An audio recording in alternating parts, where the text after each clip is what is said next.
Hey guys, in this CapCut tutorial I want to show you how you can place a text behind a person. So when I move, the text appears and disappears. So let's go.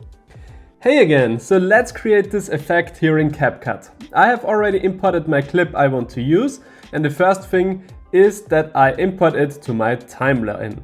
Then I select the clip, go to the right hand side, and here I switch from Video Basic to Remove Background.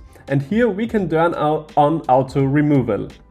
When we have done this, the video will process, and after the process is completed, we will see that we have a black background and our person is still visible.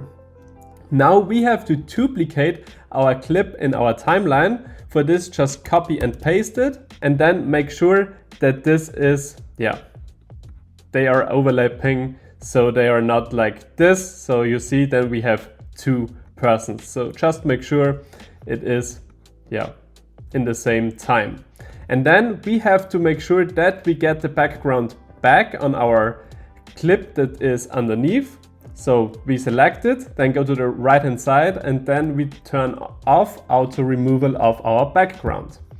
Now we can insert our text. For this, we go to the left hand side on text, and now we drag and drop our default text in between our two clips in our timeline.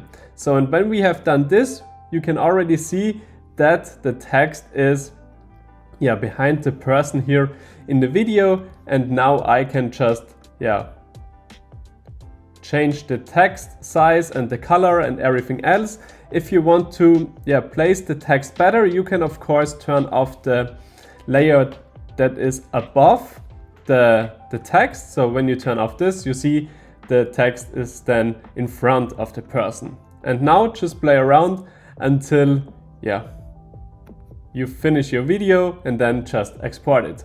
So I hope this tutorial was easy to follow for you. If yes, give this video a thumbs up, and if you're new on this channel, it would be nice when you subscribe to it. So thanks for watching, and see you in the next video.